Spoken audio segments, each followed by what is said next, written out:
ሰላም አሌክስ፣ እንዴት ነህ? ሰላም እሺ፣ ብዛ እንኳን ደህና መጣሽ። እንኳን ደህና ቆያችሁኝ። እኔማ የሆነ ውሳኔ የሆነ ጥያቄ ነበረኝ ነው የሆነ ውሳኔ ወስኜ ልክ ነኝ አይደለሁም የሚለው የሆነ አስተያየት እንድትሰጠኝ ነበር። ንገሪ። እኔ ቤተሰቦቼ ብር ነው የምንልክ ነበር። እኔ አሁን አረብ ሀገር ነው ያለሁት ነው በቃ የሆነ ሆንኩኝ የሆነ ነገር ምናምን ሲሉኝ እልክላቸዋለሁ ብር ማለት በቃ ሁሌ ነው በቃ የሆነ ነገር ሆንኩኝ ሲሉኝ እሺ እያልኩ እልካለሁ እና እኔ የምልከውን ብር ደህና ነገር ላይ አያውሉትም። እሰማለሁ ስጠይቃቸው እንደዚህ ሆኑ እኮ በእንደዚህ አለቀ እንደዚህ ምናምን ይሉኛል ሁሌ ማለት ነው። ከዚህ በኋላ በቃ አልክም ያው መምጫ የሚደርስ ስለሆነ አልክም ምናምን ብዬ ወስንና ልክ በ2 ወሩ በ3 ወሩ ልክ ደሞዜ በምቀበልበት ሰዓት ላይ ቤተሰብ ላይ የሆነ ነገር ይፈጠራል። የሆነ ነገር ሲሆኑ ይደውሉልኛል እንደገና። ከዛ እንደዚህ ነበር እኮ እንደዚህ እንድልክልን ምናምን ሲሉኝ ድጋሚ አያስችለኝም፣ ድጋሚ እልካለሁ። አሁንም እንደዛው። ከዛ በጣም ሲበዛብኝ ሁሉንም ወንድሜንም እህቴንም ዋዘርን ሁሉንም ብሎክ አደረኳቸው በቃ። ምክንያቱም መስማት እዚህ ሰምቼ የሆነ ችግር ላይ ሆነው ዝም ማለት አልችልም። አሁን የሆነ ችግር ሲፈጠር የኢትዮጵያ ቤተሰብ ኢትዮጵያ ልጅ እኮ ውጭ ሀገር ናት ብለው ስለሚያስቡ ብቻ ብር ያለክ ነው የሚመስላቸው እና ሰምቼ ዝም ከምል ባልሰማስ በቃ ምንም ነገር ሰምታ ችግር ውስጥ ሆነን ዝም ማለች ብለው ከሚፈርዱብኝ ባላወራቸውስ ቢቀርስ? ምክንያቱም እኔ ልጨርስ ትንሽ ነው የቀረኝ። በቃ ሙሉን ለነሱ ነው የኖርኩት ማለት ይቻላል።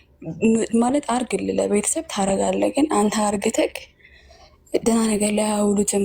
ከእለት ከእንትን አያልፍም። በቃ ልፋትክን ስለማያውቁት እንትን ነው ብክንክን ነው የሚያደርጉት። በቃ በተደጋጋሚ አይቻቸው ስላልሆኑ አርጌላቸውም ስለማያመሰግኑኝ ሰምቼ ዝም ከምል ባላወራቸው ችግራቸውን ባልሰማስ ብዬ ብሎክ አረኳቸው ሁሉንም ማለት ነው። ከዛ እንደዚህ በቃ አሁን ላይ ቁጭ ስል ምናምን ወይኔ የሆነ ነገር ሆነውስ ቢሆን ማን ነው የሚነግረኝ ምናምን ብዬ እንደገና በጣም እጨነቃለሁና ግን ብቻ ብሎክ ካደረኳቸው በኋላ ምንም ነገር አልሰማም። በቃ ስለነሱ አልሰማም አላይም ስራዬ ላይ። ከዛ ደግሞ በጣም የሚገርምክ እዚህ ሰው ቤት ነው ያለነው የምሰራው። ቤተሰብ የሆነ ነገር እንደሆኑ ሲነግሩኝ እዚህ ስራዬ ላይ ተጽዕኖ ይፈጥርብኛል። በቃ አኮርፋለሁ፣ ስራዬ ላይ ፎከስ አድርጌ ያልሰራ ምናምን ነገር እና በጣም ነው የሚጨናነቀው። ከዛ ሰዎቹ ደስታ ልክ አይደለሽም፣ ምን ሆነሽ ነው ዛሬ ልክ አይደለሽም ምናምን፣ አይ ቤተሰብ እኮ እንደዚህ ምናምን በምልበት ሰዓት ላይ ለስራ ነው የመጣሽው፣ ስራ ላይ ፎከስ አድርጊ ምናምን ብሎ ይቆጡኛል ማለት ነው። ስራዬ ላይም ተጽዕኖ ፈጠረብኝ። ሁለተኛ ነገር ደግሞ ሰርቼ የምልከውን ገንዘብ በአግባቡ የተጠቀሙ አይደለም። ከእለት አያልፍም። የሆነ አንዳንድ ቤተሰብ ልታይ የሚል ቤተሰብ አለ። ለምሳሌ አንድ 1,000 ብር የሚያወጣውን እቃ ተከራክረው ማትቀነስ ሲችሉ በ2,000 ብር የሚገዙ ቤተሰብ አለ። አንተ ድካም አንተ ልፋት ምንም የማይመስላቸው ማለት ነው። እና ወይ ከጊዜ አልሆንኩም ወይ ከገንዘቤ ከቤተሰቦች ከሚባሉ ላይ ከሚቀር ቢያንስ አትሊስት ስገባ የተወሰነ ነገር እንኳን ይኖረኛል በሚል ስቲል ሁሉንም ብሎክ አረኳቸው ማለት። ይሄ ብሎክ ማድረግ ስለነሱ መጥፎ ነገር ስሰማ የራስ ወርተ ደስ ብለኛል። ለራሴ ማሰቤ አሁን ላይ በቃ ነቅቼ በቃ ለራሴ ልስጥ ለጊዜ ልስጥ ለራሴ ምናምን ማለቴ ለእኔ ችግር አለ ወይ ለቤተሰቦችስ መጥፎ ነገር ነው የሚያደረግኩት? እና እስኪ መልስ እንድሰጠኝ ነበር። እና ሁሉንም አሁን ብሎክ ሰጠሽ? ምን ያህል ጊዜ ሆነች ከቦለክ? ማክሲመም 2 ወር ምናምን ሊሆነኝ ነው። አዎ ማንንም አዘርንም ስለ አሌክስ ቤተሰብ ሀቅ አለብህ፣ ትረዳለህ፣ መርዳት። ግን የአንተ ቤተሰብ የአንተ ድካም ሊገባቸው ይገባል። አሁን እኔ ደህና ነገር ላይ የሆነ የምልከውን ገንዘብ ደህና ነገር ላይ አውሎ ቢሆን ችግር የለውም። ግን ደህና ነገር ላይ አያውሉትም። ከምግብ ወይኔ ከልብስ ነገር ከሆነ ከዕቃ ነገር አያልፍም። የምትልከው ነገር ልክ ቁጭ ልክ የአንተ ወር ደሞዝ ላይ ውጭ ሀገር ልጅ እንዳለችው ትዝ ይላቸዋል፣ በችግር ሰዓት ላይ ማለት ነው። ሰምቼ አሁን ዝም ላለ ማለት ነው። ተረድተኛለህ? ነግረውኝ ዝም ከምል ባልሰማስ፣ የእነሱን ችግር ባልሰማስ ከነ በቃ ዝም ብልስ ብዬ ሁሉንም በቃ ዝም አልኳቸው። በቃ የራሴን ፍላጎት የራሴን አይምሮ የራሴን ስራ ላይ ፎከስ አድርጌ ነው እየሰራሁ ያለሁት። ልገባ የተወሰነ ጊዜ ስለቀረኝ በቃ በራሴ እየሰራሁ ነው ያለሁት አሁን ላይ። እድሜሽ ነው ያለው? እድሜ 25። እስቲ ሚዩት አድርጊስ። እሺ ብሎክ ማድረጉ ትክክል አይደለም። ገብቶሻል? አሁን ብሎክ ማድረግ የምታውቀው ነገር ከፈለጉ እነሱ ሌላ ስልክ ቀይረው መጥተው ሰቅጣጭ ነገሮች ሊቀበሉሽ ይችላሉ። ብሎክ ማድረጉ አይደለም መፍትሄው ማለት ነው። ነገሩን መቆጣጠር መቻል አለብሽ ከብሎክ ውጭ ማለት ነው። በብሎክ ዝም የምታስቢ ጉዳይ የሆነ አንቺ ለራስሽ ማሰብሽ ስህተት አይደለም። ሰው ለራሱ ያልሰጠ ለማንም ሊሰጥ አይችልም። መጀመሪያ ከራስ ነው ለውጥ የምትጀምሩ። እምቢ ማለት መጀመር አለባችሁ ሁላችሁ ማለት ነው። እምቢ ማለት ያስከብራል። እምቢ ማለት ሰዎች ቢጠሏችሁ እንኳን ለእናንተ ግን ሪስፔክት ይኖራቸው። እሺ ባላችሁ ቁጥር ግን ማንም ሰው እንደ ቀዝቃዛ ገንፎ እየመጣ ነው የሚስቃችሁ። የፈለገ በሙሉ ሊያገኛችሁ እንደሚችል ይረዳል። አንድ ነገር ከእናንተ ከፈለጉ በቀላሉ ሊያገኙ እንደሚችሉ። የዋህነች እኮ እሷ እኮ ያሏትን ሁሉ እሺ ትላለች ምናምን ሲባል እንደ ቀልድ ታስቡታለች። እየናቋችሁ እኮ እንደፈለግኩ ባረጋት የፈለገችውን ነገር ታረጋለች ነው። እምቢ ስትሉ ግን ሰዎች ዩኒክ አድርገው ነው እናንተ ማየት የሚጀምሩት። ያከብራሉ ሀሳባችሁ። አይ እሷማ እንደ ነገር እኮ አትወድም እኮ ደስ አይላትም ትባላላችሁ። ዝም ብለው እንደፈለጉ አምጥተው አሰስክስሱን በሙሉ አይከምሩባችሁ። ቆፍጠና እሷ እንደ ነገር ኃይለኛ ነች የሚባሉ ሰዎች በጣም እኮ የሚከበሩ ሰዎች ናቸው። ኃይለኛ ነች እሷ፣ ኧረ በጣም ለሷ አስቸጋሪ ነች የሚባሉ ሰዎች ይከበራሉ። ስለዚህ አስቸጋሪ መሆን ያለብሽ እንጂ ብሎክ ማድረግ መፍትሄ አይሆን። ብሎኩን አንሺው፣ ራስሽን ቻሌንጅ አድርጊው። ከዛሬ ጀምሮ ብሎኩን አንሺው እና ምክንያቱም ቤተሰቦችሽ ናቸው ጠላቶችሽ እኮ አይደሉ። ገንዘብ ጠየቁሽ ማለት እኮ ጠያቸው፣ ኢግኖር አድርጊያቸው አይደለም። በብልሃት ነው ያንን በጥበብ ማለፍ ያለብሽ። ለምሳሌ በዓል ሲመጣ እንኳን አደረሳችሁ ብለሽ ይሄ የተጋነነ ነገር ማድረግ አይደለም። በቃ የቤቱ ነገር እንዳለ እኔ ፊክስ አደርገዋለሁ እንዳያሳስባችሁ።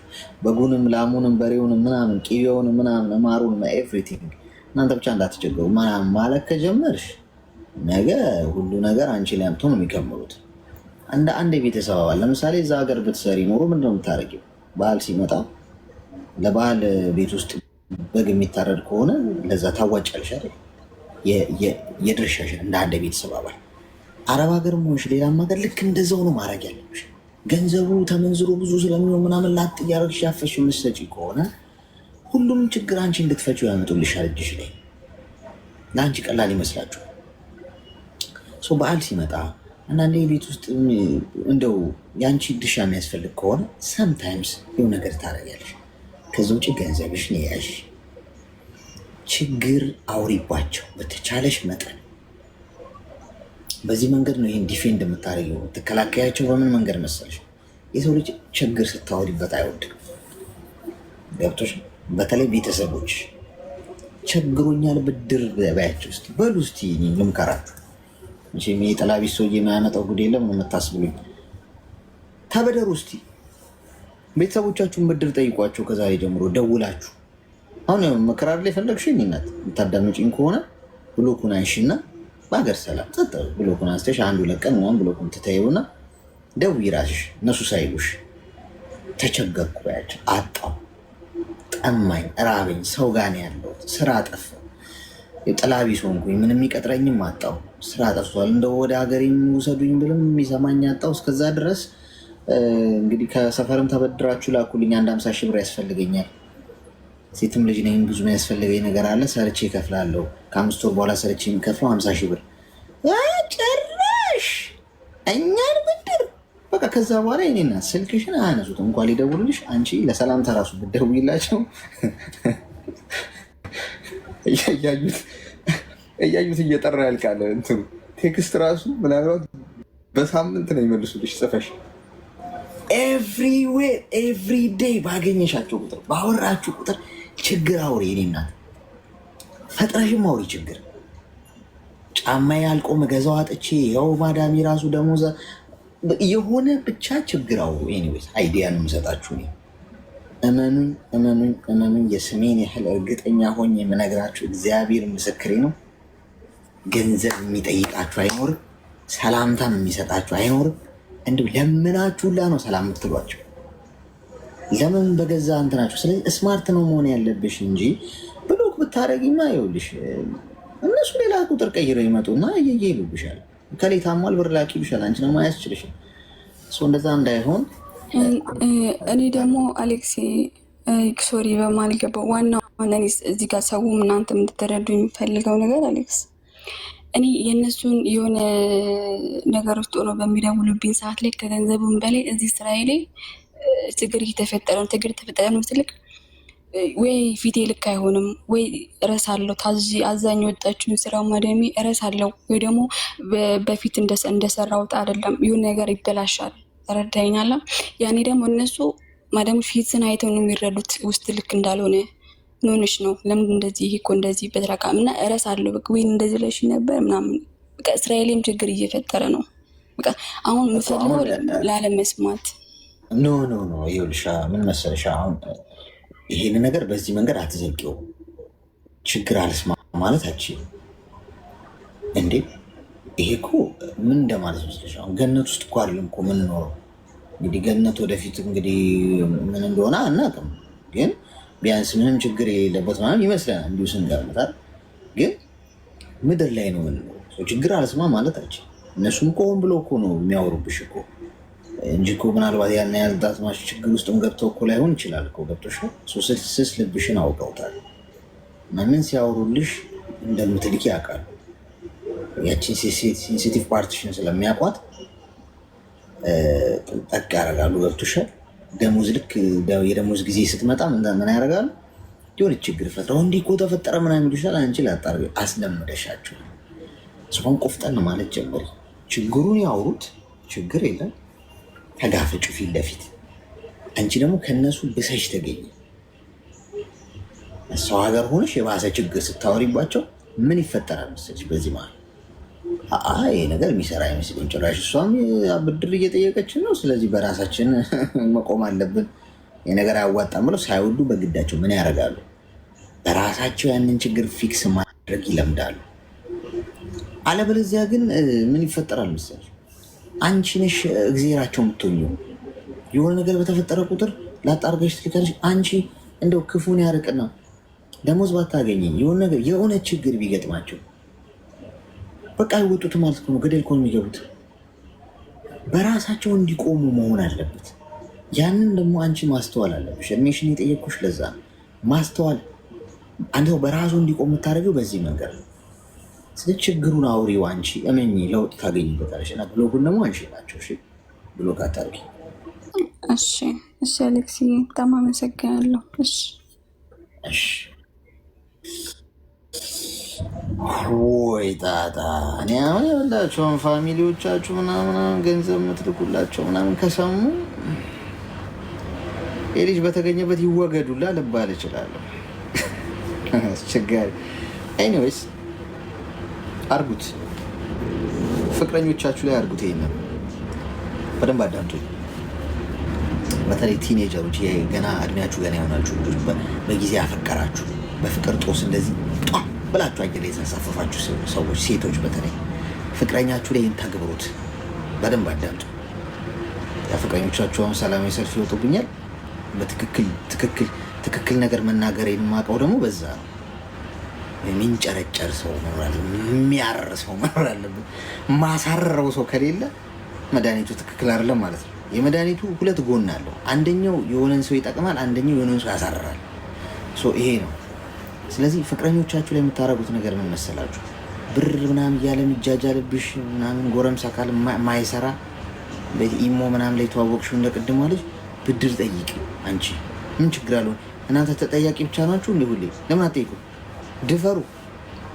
ቤቢዬ እስቲ አንድ 30,000 ብር ላክልኝ እስቲ እዚህ የሆነ ደሞዜ እስኪደርስ ድረስ እንትን አልኩኝ፣ አስቤዛ ምናምን ለመሸመት ቸገረኝ፣ ፍሪጁም ባዶ ነው ምናምን ትንሽ አሞኛልም ሳልም እያሳለኝ ነው።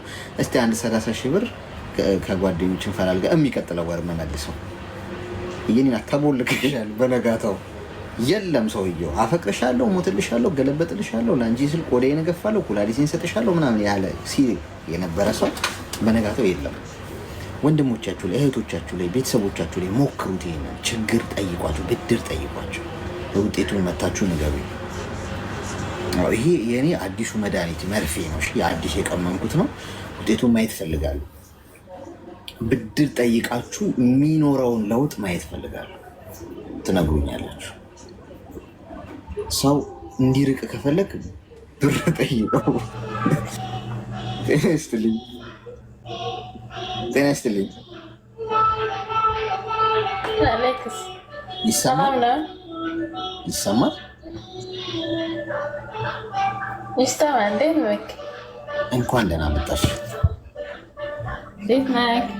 እግዚአብሔር ይመስገን። እንዴት ነሽ?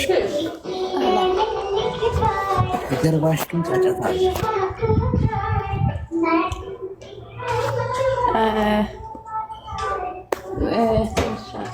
ድምፅ አለ። ሰላም ነው? ሰላም ነን። እንኳን ደህና መጣሽ። ምን እንታዘዝ? አሁንስ ርቄያለሁ። አሁን ጥሩ ነሽ? እሺ ምን አለክስ? እኔ ባለትዳር ነኝ። እሺ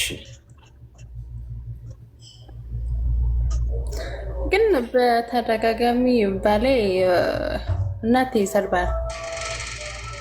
የሆነ ነገር ስንጋጫይ ምናምን ጋጨት ምናምን ሲኖር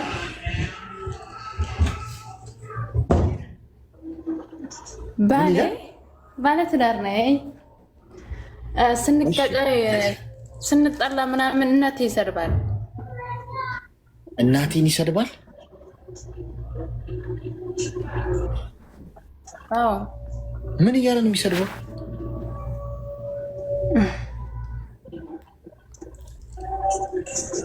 ኧረ በቃ ስድብ ነው። እናትሽ እንደዚህ ነው ስድብ።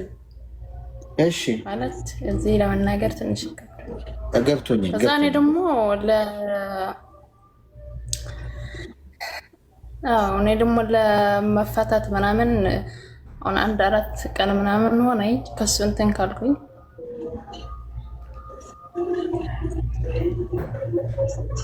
እሺ እና እናት የሚሳደብ ባል የሆነ ልፍታ ዋላ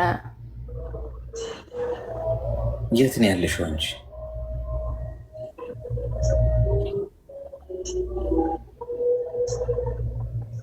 ሶዲ እሱም እዛው ነው? ነው እዚህ ነን አብረን። እንዴት ነው የተጋባችሁት? እስኪ ንገሪኝ። እንዴት ነው የተዋወቃችሁት?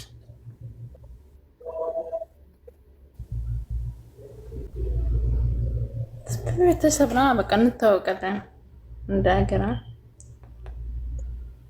አይ የተጋባችሁ እዛው ሳውዲ ተዋወቃችሁ? ቆይተናል። ወንድ ከተጋባን በሰው ሳይሆን በቃ ቤተሰብ ሄደ ቆይተናል። ትዳር ከ2 ዓመት ምናምን። ግን አሁን ነው ያኔ ተቀየረም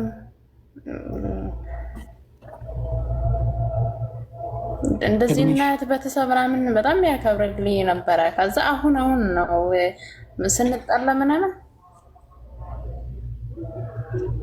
እድሜሽ ምን ያህል ነው?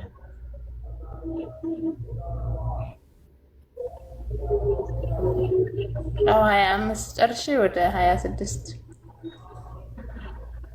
እሺ ሚዩት አድርጊ።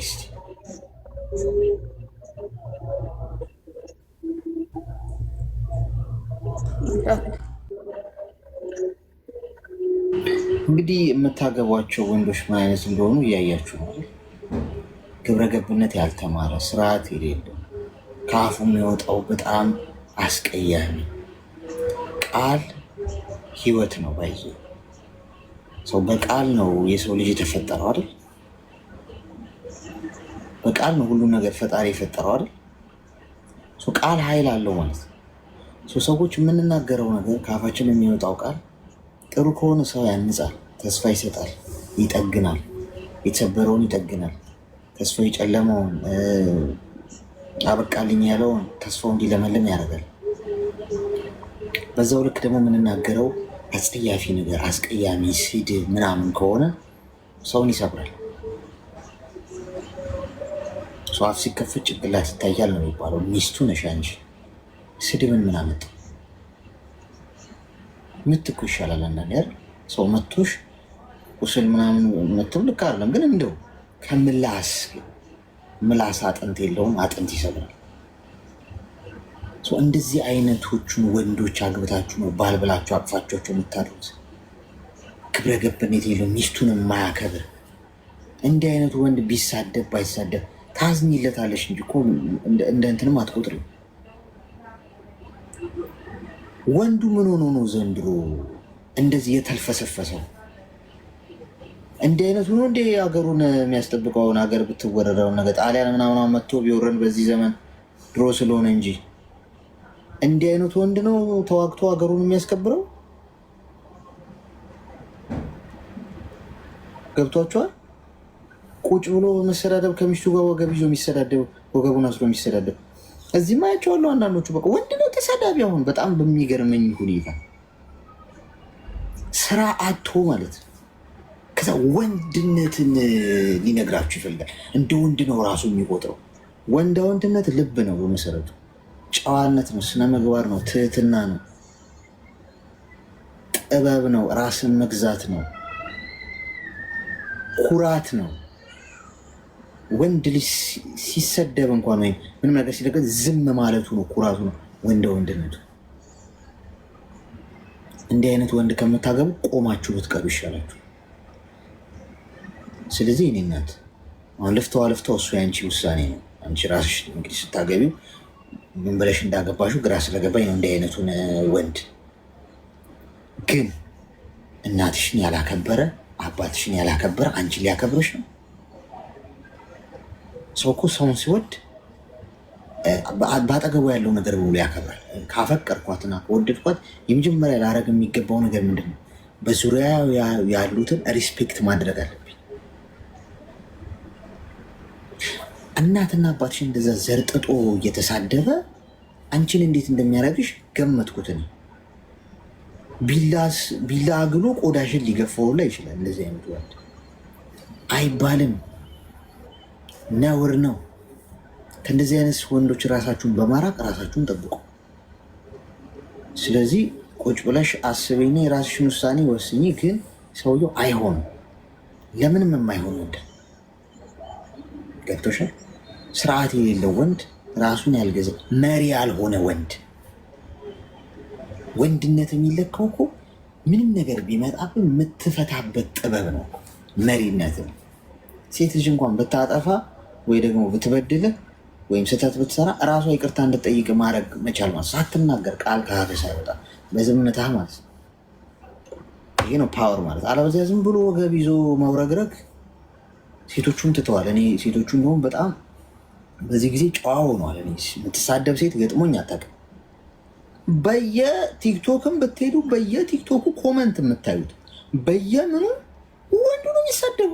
የፈጣሪ ያለ ይሄ እርግማንም ነው። እርግጥ አሁን የአሁን ዘመን ህፃናት ናቸው።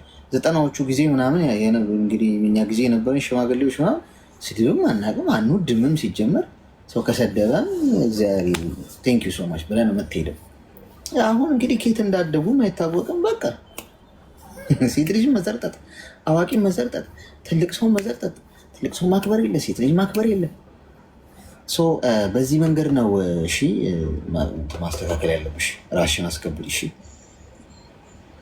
ተግባባን?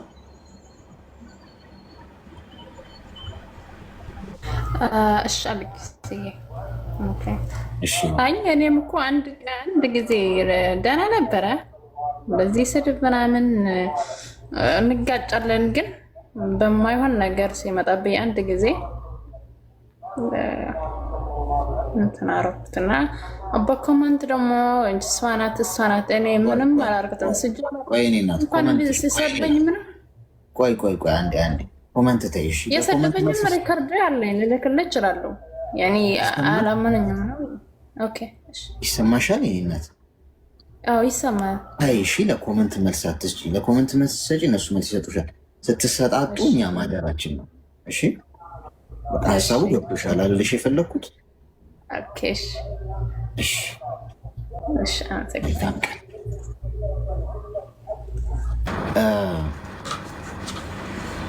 ሴቶች ወንድ አግቡ። እሺ ስታገቡ ወንድ ለማግባት ከፈለግሽ ምናልባት 20 ዓመት መጠበቅ ካለብሽ ጠብቂ፣ ይገባዋል። ሪል ወንድ ገብቶሻል። 40 ዓመት መጠበቅ ካለብሽ ጠብቂ።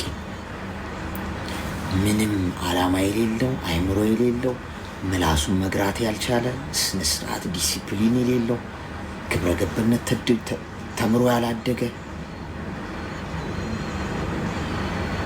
ወንድ አግብተሽ ህይወትሽ ባክኖ ከሚቀር ሲንግል ሆነሽ ምናልባት 30 ዓመት ብትጠብቂ ሪል ወንድ ለማግኘት ቆፍጠን ያለ ስርዓት ያለ ቆፍጠን ያለ ማለት ደረት ያለው አይደለም። እሺ ጺም ጸጉር ያለው አይደለም። ቆፍጣናነት ለእናንተ እንዴት እንደሆነ አይገባኝም። ከፊዚካል ጋር አይገናኝም ጋይስ። ከገንዘብ መኖር ጋር አይገናኝም። ልብ ነው ጋይስ። ቆፍጣና ማለት ዲሲፕሊን ያለው ስነ ስርዓት ያለው ራሱን ስሜቱን መቆጣጠር የሚችል ኢሞሽኑን መቆጣጠር የሚችል ለስሜቱ ያልተገዛ ስሜት ስላችሁ ይሄ ንዴቱን ኢሞሽኑ የውስጡን ማለት ነው። ገብቷችሁ? ሴት ልጅን የሚያከብረው የተለየ አድቫንቴጅ ምናምን ኖሮ ሳይሆን በቃ ሴት ልጅ መከበር አለባት። የሴት ልጅ ዋጋ የገባው ማለት ነው። በገንዘቡ የማያስብ ምንድን ነው እዚህ ራስ ሁን ስትሉት እግር መሆን የማይፈልግ ማለት ነው። አሁን ያ የዘንድሮ ወንድ ራሱን የቤት ራሱን ተከበር መሪ ሁን ስትሉት እግር ነው መሆን የሚፈልገው። ወንድ አሉ ከአፉ ክፉ ቃል የማይወጣ ፈጣሪውን የሚፈራ እንደዚህ አይነት ወንድ ማግኘት ይናት በጣም በጣም በጣም ኤክስፔንሲቭ። እሺ ተራራ ወጥተሽ ዳገት ቁልቁለት ወርደሽ ስለት ተስለሽ ጸሎት አርገሽ እንደው ፈጣሪ ወይ አድለኝ እንደዚህ አይነት ሰው በለሽ ነው የምታገኘው። ይናት እንዴ ውር ስላልሽ ላይክ ኮሜንት ስላረግሽ የኔ ፍቅር የኔ ቆንጆ ስለተባባልሽ ስለተሟሟቅሽ በሙቀት ምን የሚመጣ ጉዳይ አይደለም። ጥሩ ነገር ዋጋ ያስከፍላል። ጥሩ ልብ ያለው ነገር ብዙ ዋጋ ትከፊበታለሽ። እናት እሱ ፈጣሪ ሲፈልግ ነው እንደ እድል ሎተሪ የሚሰጥሽ እንጂ ሞ ላይ ወይ ፌስቡክ ላይ ቲክቶክ ላይ እንደዚህ ዝር ውር ሴት አዳኝ ሆኖ ጋር አይደለም የሚሳደበው ጋር አይደለም የምታገኘው። ገብቶሻል? ሰው በእንትንም አትለኩት። አሁን ቤተክርስቲያን ስለሄደ ጸሎት የሚያደርግ ሰው ስለሆነ ጥቅስ የሚጠቅስ ስለሆነም ስለሆነ አይደለም። የት እንደምታገኙ ልቡ መልአክ የሆነን የሚሰጥሽ ፈጣሪ ብቻ ስትታደዩ ነው። አለበለዚያ በርሽን ዘግተሽ በ4 ነጥብ በአደገኛ አጥር የሚመጣውን በሙሉ በቀይ ካርድ እያባረርሽ ራስሽን ማስከበር ነው ያለብሽ። እየተገኘ በሙሉ አይወሰድም። አንዳንዱ ወንድ በጣም ብዙ ሴቶች ስለከበቡት ውድ እንደሆነ ያስባል ነው ያልኩት፣ ነው አላልኩ። እሱ ስላሰበ ነው አይደል። ርካሽ ዕቃ ብዙ ፈላጊ ነው ያለው፣ ብዙ ከባቢ ነው ያለው። 30 ፍቅረኞች ስላሉ አንተ ውድ ነህ ማለት አይደል። ሱፐርማርኬት ኦፈር ሲወጣ ታውቃላችሁ? እዚህ ዱባይ የምትኖሩ ሰዎች ኦፈር ታውቃላችሁ? ሱፐርማርኬት ኦፈር ይወጣል በየሳምንቱ ቲማቲም፣ ድንች፣ ሽንኩርት ምናምን እና ለምሳሌ በኖርማሉ ቀን 10 ብር የሚሸጥ ከሆነ ኦፈር ሲወጣ 6 ብር ትገዛዋለህ። እዛ ጋር ሚሊየን ሰው ነው የምታዩት። ግር እንደ ጉንዳን ነው የሚወሩት ቦታውን እርካሽ ስለሆነ ሁሉም ለመውሰድ ማለት ነው። ውድ ዕቃ የተለጠፈበት ዕቃ ግን አንድ ሰው ዘራ አይልም። አፎርድ ማድረግ አይችልም። ውድ ከሆንክ ማንም ዝም ብሎ እንደ ዝም በሚወራህ አይደለም የምትሆነው። ኤክስፔንሲቭ ነህ። ለማንም በቀላሉ አትገኝም። ለጠራ ሁሉ አትሄድም። ለጠራ ሁሉ ወያ አትልም። ስልክን ለማንም አትሰጥም። ለደወለልህ በሙሉ አለው አትልም። ኤክስፔንሲቭ ነህ። ትከበራለህ። በተጠራበት ቦታ በሙሉ አትገኝም። እንዲህ አይነቱን ወንድ ለማግኘት 50 ዓመት ብትጠብቂስ ወርዝ ያደርጋል። የሚገባኝ እንደዛ ነው።